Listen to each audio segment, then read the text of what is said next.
Une nouvelle vidéo sur le thème des Stratiolelaps. Donc il s'est passé une semaine. J'ai laissé l'aquarium tranquille. Comment ça a évolué? Le lendemain, j'ai été chercher de la terre dans les bois pour essayer de garantir qu'il y ait de la vie dans l'aquarium, puisque les acariens en ont besoin pour se nourrir.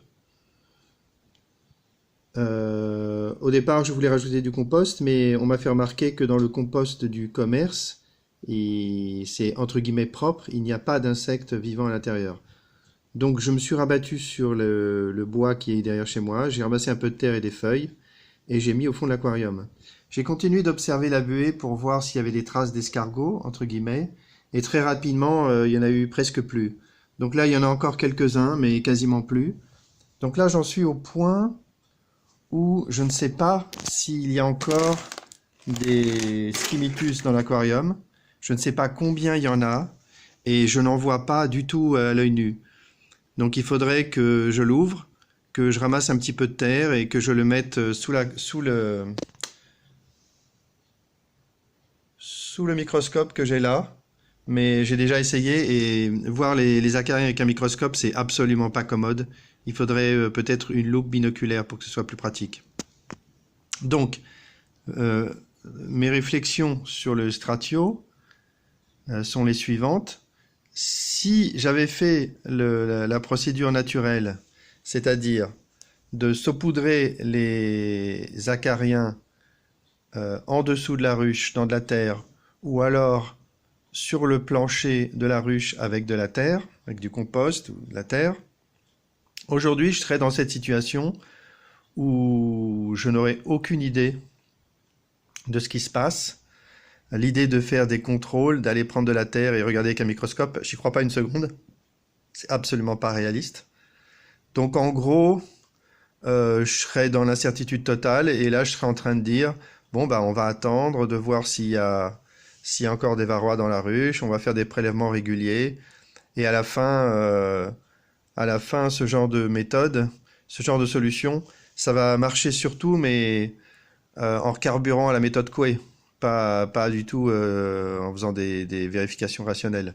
Enfin, ça, c'est mon intuition. Donc, je vais continuer d'essayer d'élever des acariens. J'estime que c'est une étape préalable. Si je ne peux pas élever des acariens dans un environnement que je peux contrôler, je vois pas comment j'arriverai à les faire vivre dans une ruche. L'autre souci qu'il peut y avoir aussi, c'est que si beaucoup de gens testent les acariens, certains vont avoir de la chance parce qu'ils prendront le bon terreau, parce qu'il y aura la bonne hygrométrie dans leur ruche, parce que ceci, cela, et ils diront bah, parfait, ça marche très bien. Et la majorité des autres diront bah non, moi je vois rien. Voilà, et donc ce sera une catastrophe et la solution ne pourra pas être retenue, ça ne sera pas possible. Là par exemple pour l'hygrométrie, il se pourrait, moi j'ai fermé l'aquarium pour éviter que les acariens s'échappent. C'est marrant de voir les bulles qui sont complètement alignées. C'est très joli. Donc si ça se trouve, moi, il y a il y a trop d'eau dans l'aquarium et les acariens se sont noyés en se baladant sur les parois. Pourquoi pas, c'est possible.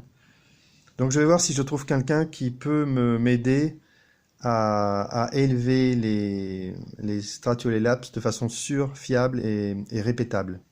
Donc je continue l'expérience, mais ça va être très très lent. Parallèlement à ça, j'ai commencé à fabriquer mon système basé sur l'hyperthermie. Et dès que je récupère des essaims, je vais le tester parce que mon système s'appliquera sur une base d'essaims nus. Mais on verra ça plus tard. Donc le combat continue.